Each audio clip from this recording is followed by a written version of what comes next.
கல்யாணத்துக்கு முன்னாடி நீ என்கேஜ்மெண்ட் அன்னைக்கு நீ ப்ளூ கலர் ஷால் போட்டதை விட எல்லோ கலர் ஷால் போட்டிருந்தது தெரியுமா? அது ரொம்பவே நல்லா இருந்தது.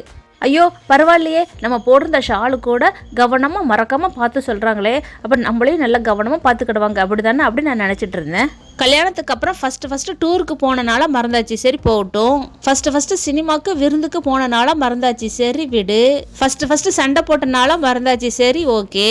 போகிற போக்கில் பிறந்த நாளாக மறந்தாச்சு, சரி ஓகே. அப்படியே கல்யாண நாளாக மறந்தால் எப்படி? அப்போவே என் ஃப்ரெண்டு சொன்னான், இல்லடி கல்யாணத்துக்கு அப்புறம் எல்லா ஆண்களுக்குமே கொஞ்சம் மெமரி லாஸ் ஆகும் அப்படின்னு சொன்னான். நான் நம்பவே இல்லை. அதுக்கு மாறாக இப்போ நான் நம்புகிறேன். என்ன நம்புகிறேன்னா, கல்யாணத்துக்கு அப்புறம் பெண்களுக்கு தான் மெமரி கொஞ்சம் ஷார்ப்பாகும், ரொம்பவே ஷார்ப்பாகும். கரெக்ட் தானே ஃப்ரெண்ட்ஸ்?